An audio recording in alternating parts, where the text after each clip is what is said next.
राजा नल ने क्यों खेला था जुआ और क्यों हार गए पूरा राज्य, क्यों हुए शरीर से नंगे। नमस्कार दोस्तों, स्वागत है आप सभी दर्शक भाइयों का एक बार फिर से हमारे YouTube चैनल दर्पण ज्ञान गंगा में। प्रिय दोस्तों, आज इस वीडियो में जो हम आपके लिए ये कहानी सुनाने के लिए जा रहे हैं, ये कहानी राजा नल की है। राजा नल के बारे में तो आप अच्छी तरह से जानते होंगे कि राजा नल जो थे ये कितने धर्मज्ञ राजा थे, जो धर्म पर चलने वाले थे। कभी इन्होंने धर्म को नहीं छोड़ा, हजारों मुसीबतें उठाई, बहुत बड़ी बड़ी विपत्तियों का सामना किया, कभी मुसीबतों से हार नहीं मानी और उनसे सामना करते चले गए, विपत्तियों से लड़ते चले गए। तो ऐसे थे राजा नल, जिनके जीवन के बारे में अधिकतर लोग जानते हैं और सीखते हैं। उनकी जीवन से जुड़ी हुई कई शिक्षाएं जो हमारी जिंदगी के लिए बहुत उपयोगी हैं और बहुत अच्छी सीख दे करके जाती हैं। तो आइए दोस्तों, उन्हीं राजा नल की ये थोड़ी सी कहानी, थोड़ी सी जानकारी आपको इस वीडियो में हम समझाने के लिए जा रहे हैं। आज इस वीडियो में हमारी चर्चा है दोस्तों कि राजा नल ने क्यों खेला था जुआ और क्यों हार गए पूरा राज्य, फिर क्यों हुए शरीर से नंगे। कहने का मतलब है कि उन्हें शरीर से भी नंगा होना पड़ा, उनके शरीर पर एक भी वस्त्र नहीं रहा। ऐसा क्यों हुआ उनके जीवन में जो उन्हें जुआ खेलना पड़ा और सारा धन दौलत पूरा राज्य हार गए, यानी अपने शरीर का वस्त्र भी गंवा बैठे। दोस्तों, ये कहानी बहुत ही ज्ञानवर्धक और करुण भरी है। आपसे निवेदन है कि आप हमारी इस कहानी के लिए शुरू से अंत तक सुने और वीडियो की समाप्ति होने तक आप हमारे चैनल पर बने रहें। अधूरी कहानी छोड़ करके मत जाना, क्योंकि अधूरा ज्ञान, अधूरी जानकारी कभी किसी मनुष्य के काम नहीं आती है। तो इसलिए इस कहानी को पूरा सुने, क्योंकि ये कहानी आपके लिए बहुत अच्छी जानकारी और बहुत कुछ सिखा देने वाली है। साथ ही साथ आपसे निवेदन और करता हूं दोस्तों, जब कहानी आप सुने तो कहानी सुनने के साथ साथ हमारे चैनल को भी सब्सक्राइब कर लें, बेल आइकन घंटी को भी दबाना ना भूलें, क्योंकि आपका एक सब्सक्राइब करना हमारे लिए बहुत महत्व रखता है। तो चलिए दर्शक भाई, अब बिना विलंब करते हुए शुरू करते हैं ये राजा नल की कहानी, जो बहुत ही आपके लिए उपयोगी और ज्ञानवर्धक अर्थात शिक्षाप्रद है। दोस्तों, बात उस समय की है कि जिस समय दमयंती के स्वयंवर से लौटकर इंद्रादि लोकपाल जो देवता थे अपने अपने लोकों में जा रहे थे, उस समय उनकी मार्ग में ही कलयुग और द्वापर से भेंट हो गई। इंद्र ने पूछा, क्यों कलयुग, कहां जा रहे हो आप? तब कलयुग ने कहा, मैं दमयंती के स्वयंवर में उससे विवाह करने के लिए जा रहा हूं। कलयुग की ये बात सुनकर के इंद्र ने हंस करके कहा, अरे वह स्वयंवर तो कब का पूरा हो गया है। दमयंती ने राजा नल को वरण कर लिया है, अर्थात उनसे विवाह कर लिया है। हम लोग ताकते ही रह गए। दोस्तों, जब इंद्र से ये कलयुग ने सुना तो कलयुग ने क्रोध में भर करके कहा, ओहो, तब तो बड़ा अनर्थ हुआ है। उसने देवताओं की उपेक्षा करके मनुष्य को अपनाया है, इसलिए उसको दंड देना चाहिए। देवताओं ने कहा, तब देवताओं ने कहा कि दमयंती ने हमारी आज्ञा प्राप्त करके नल को वरण किया है। वास्तव में नल सर्वगुण संपन्न और उसके योग्य है। वे समस्त धर्मों के मर्मज्ञ और सदाचारी हैं। उन्होंने इतिहास पुराणों के सहित वेदों का भी अध्ययन किया है। वे धर्मानुसार यज्ञ में देवताओं को तृप्त करते हैं, कभी किसी को सताते नहीं हैं, सत्यनिष्ठ और दृढ़ निश्चयी हैं। उनकी चतुरता, धैर्य, ज्ञान, तपस्या, पवित्रता, दम और सम लोकपालों के समान है। उनको साथ देना तो नरक की धधकती आग में गिरना है।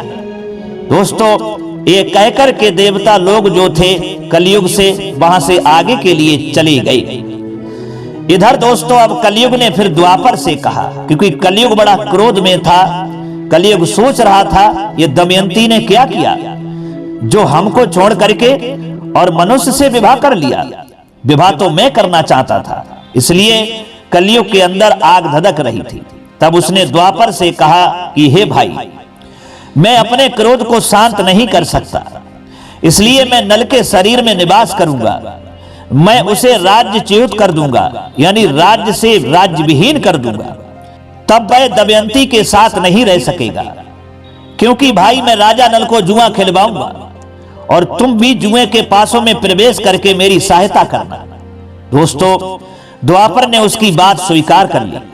द्वापर और कलयुग दोनों ही नल की राजधानी में आकर के बस गए।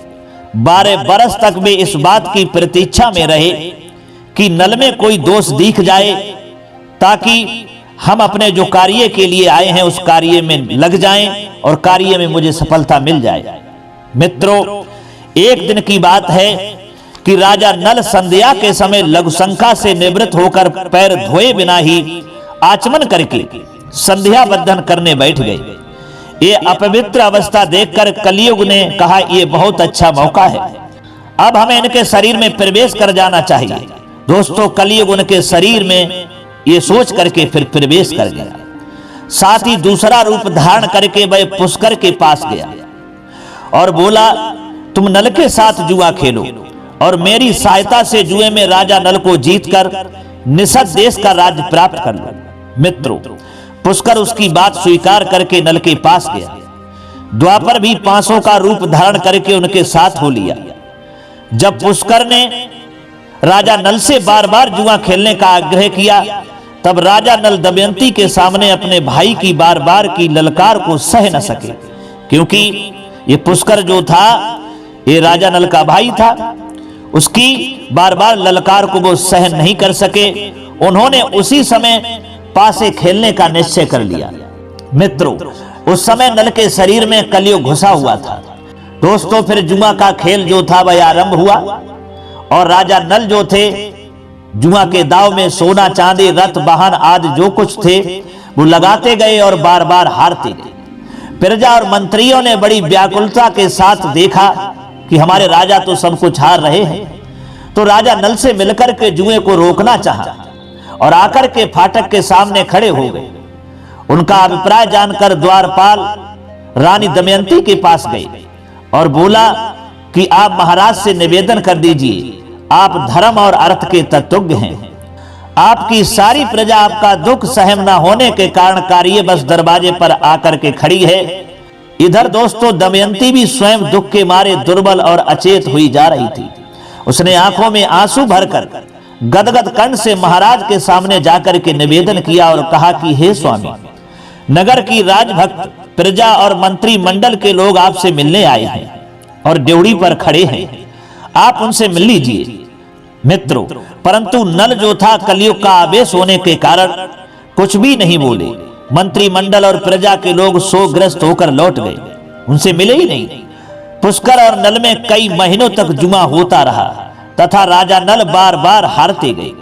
दोस्तों, राजा नल जुए में जो पासे फेंकते वे बार बार ही उनके प्रतिकूल पड़ते थे। सारा धन हाथ से धीरे धीरे निकल गया।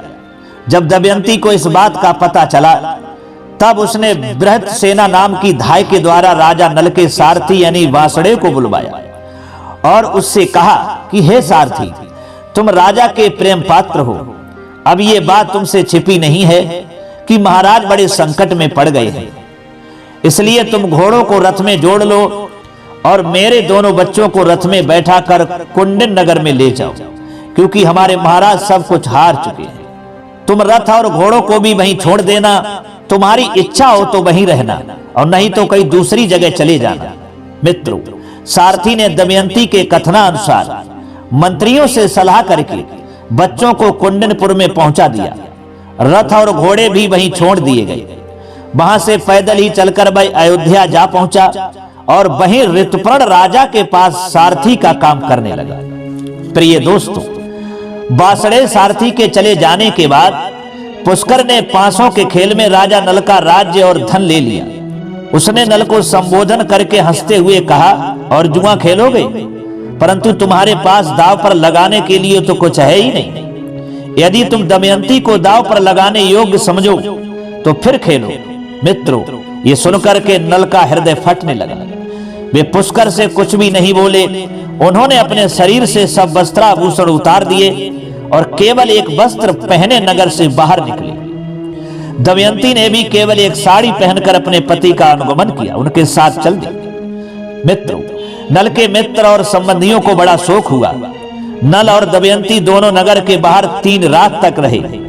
पुष्कर ने नगर में ढिंढोरा पिटवा दिया कि जो मनुष्य नल के प्रति सहानुभूति प्रकट करेगा, अर्थात उनकी मदद करने की कोशिश करेगा या सहायता करने का विचार बनाएगा, और अगर हमको पता चल गया तो उसको फांसी की सजा दी जाएगी। दोस्तों, भय के मारे नगर के लोग जो थे अपने राजा नल का सत्कार तक नहीं कर सके।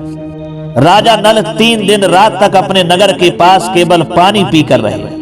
चौथे दिन उन्हें बड़ी भूख लगी। फिर दोनों ने फल मूल खाकर वहां से आगे के लिए कदम बढ़ा दिया। मित्रों, एक दिन राजा नल ने देखा कि बहुत से पक्षी उनके पास ही बैठे हैं। उनके पंख सोने के समान दमक रहे हैं। तब नल ने सोचा कि इनकी पंख से कुछ धन मिलेगा। ऐसा सोचकर उन्हें पकड़ने के लिए नल ने उन पर अपना पहनने वाला जो वस्त्र था, जो केवल अपने शरीर को ढके हुए थे, एक ही वस्त्र था, उनके ऊपर डाल दिया। पक्षी उनका वस्त्र लेकर के उड़ गए। अब नल जो थे बिल्कुल नंगे होकर बड़ी दीनता के साथ मुंह नीचे किए खड़े हो गए। तब पक्षियों ने कहा कि हे दुर्बुद्धि, तू नगर से एक वस्त्र पहनकर निकला था, उसे देखकर हमें बड़ा दुख हुआ था। ले, अब हम तेरे शरीर पर का वस्त्र लिए जा रहे हैं। हम पक्षी नहीं हैं, हम जुए के पासे हैं। इधर नल ने दमयंती से पासों की बात कह दी। दोस्तों, इसके बाद नल ने कहा कि हे प्रिय, तुम देख रही हो ना, यहाँ बहुत से मार्ग हैं। एक अवंतिकी ओर जाता है, दूसरा ऋक्षवान पर्वत होकर दक्षिण देश को जाता है, सामने विंध्याचल पर्वत है। ये पयोसड़ी नदी समुद्र में मिलती है। ये महर्षियों के आश्रम है। सामने का रास्ता विदर्भ देश को जाता है। ये कौशल देश का मार्ग है। मित्रों, इस प्रकार राजा नल दुख और शोक से भरकर बड़ी सावधानी के साथ दमयंती को भिन्न भिन्न मार्ग और आश्रम बतलाने लगे। अपने पति की ये बातें सुनकर के दमयंती की आंखें आंसू से भर गई। वह गदगद स्वर से कहने लगी कि हे स्वामी, आप क्या सोच रहे हैं? मेरा शरीर फट रहा है, कलेजे में कांटे गड़ रहे हैं। आपका राज्य गया, धन गया, शरीर पर वस्त्र भी नहीं रहा। आप बिल्कुल नंगे हो गए, थके मांदे तथा भूखे प्यासे हैं। क्या मैं आपको इस निर्जन वन में छोड़कर इस तरह अकेली कहीं जा सकती हूँ? अरे आप नहीं जानते, मैं आपके साथ रहकर आपके दुख दूर करूंगी। दुख के अवसरों पर पत्नी पुरुष के लिए औषध है। वह धैर्य देकर पति के दुख को कम करती है। ये बात वैद्य भी स्वीकार करते हैं। मित्रों, तब नल ने कहा कि हे प्रिय, तुम्हारा कहना ठीक है। पत्नी मित्र है, पत्नी औषध है, परंतु मैं तो तुम्हारा त्याग करना नहीं चाहता। तुम ऐसा संदेह क्यों कर रही हो? तब दमयंती कहती है कि हे स्वामी, आप मुझे छोड़ना नहीं चाहते, परंतु विदर्भ देश का मार्ग क्यों बतला रहे हैं? मुझे निश्चय है कि आप मेरा त्याग नहीं कर सकते। फिर भी इस समय आपका मन उल्टा हो गया है, इसलिए ऐसी शंका करती हूं महाराज। आपके मार्ग बताने से मेरा मन दुखता है। यदि आप मुझे मेरे पिता या किसी संबंधी के घर भेजना चाहते हो तो ठीक है, हम दोनों साथ साथ चलेंगे। मेरे पिता आपका सत्कार करेंगे, आप वहीं सुख से रहिएगा। दोस्तों, अपनी पत्नी दमयंती की ये बात सुनकर नल ने कहा कि हे प्रिय, तुम्हारे पिता राजा हैं और मैं भी कभी राजा था। इस समय मैं संकट में पड़कर उनके पास नहीं जाऊंगा। दोस्तों, राजा नल दमयंती को समझाने लगे। तदंतर दोनों एक ही वस्त्र से शरीर ढककर वन में इधर उधर घूमते रहे। भूख प्यास से व्याकुल होकर दोनों जो थे एक धर्मशाला में आए और वहीं ठहरे। तो दोस्तों, ये छोटी सी कहानी, छोटा सा आख्यान आपको मैंने इस वीडियो में राजा नल का बताया है कि राजा नल ने क्यों खेला था जुआ और सारा राज्य क्यों हार गए। यहां तक कि उनके शरीर पर कोई वस्त्र भी नहीं रहा, कोई कपड़ा भी नहीं रहा। राजा नल बिल्कुल नंगे हो गए। ऐसा क्यों हुआ था? तो दोस्तों, इस कहानी के द्वारा मैं आपको समझा रहा हूं कि राजा नल इतने धर्मज्ञ राजा थे, जो धर्म पर चलने वाले राजा थे, जिनका देवता भी बड़ा सम्मान करते थे, जिनके सत्कर्मों का गुणगान देवता करते थे। और फिर भी राजा नल ने जुआ खेला और सब कुछ हार गए और नंगे हो गए, शरीर के वस्त्र भी हार गए। तो दोस्तों इस कहानी में आपने सुना है, आपको समझ में आ गया होगा कि राजा नल ने क्यों खेला था जुआ। राजा नल ने इसलिए जुआ खेला था क्योंकि कलयुग का पूरा प्रभाव था राजा नल के ऊपर। कलयुग अंदर राजा नल के प्रवेश कर गया था, जो सारी बुद्धि को बदल दिया, जो राजा नल ने जुआ खेला। और ऐसा क्यों हुआ? क्योंकि कलयुग जो था वह दमयंती से विवाह करना चाहता था और कलयुग के पहुंचने से पहले ही इधर देवताओं की निगरानी में, देवताओं की सहमति में दमयंती का विवाह राजा नल के साथ में हो गया, जो कलयुग को बुरा लगा। और कलयुग अपना बदला लेने के लिए 12 बरस तक राजा नल के राज्य में आकर के रहा और मौका पाते ही कलयुग राजा नल के शरीर में प्रवेश कर गया, अपने भाई द्वापर को लेकर के गया और उसकी सहायता ली, वो पांसे बन गया।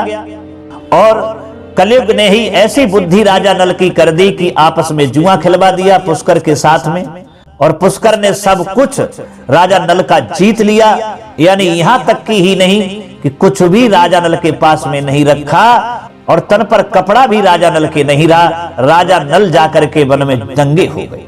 तो दोस्तों ये था एक छोटा सा प्रसंग राजा नल का, जो राजा नल जुआ खेले थे वो कलयुग के माध्यम से, कलयुग के प्रभाव से। तो दोस्तों ये कहानी जो है ये हमारे लिए कुछ सिखाती भी है। ये कहानी सिखाती है कि कलयुग जो है वो अच्छे से अच्छे इंसान को नीचे गिरा सकता है, धर्मात्मा इंसान पर भी पाप करवा सकता है कलयुग। और धर्म पर चलने वाला जो इंसान है उस पर कलयुग पाप कैसे करवाता है वो तो मैंने बता दिया है कि कभी कभी हमसे अगर गलती हो जाती है या हमारे अंदर अपवित्रता पैदा हो जाती है तो उसी समय कलयुग को मौका मिलता है और वो अच्छे अच्छे धर्मात्माओं पर भी, महर्षियों पर भी पाप करवा देता है, जो कलयुग ने ही राजा नल को जुआ खिलवा दिया। जबकि इतने अच्छे राजा नल थे, वो जुआ से बहुत दूर रहते थे।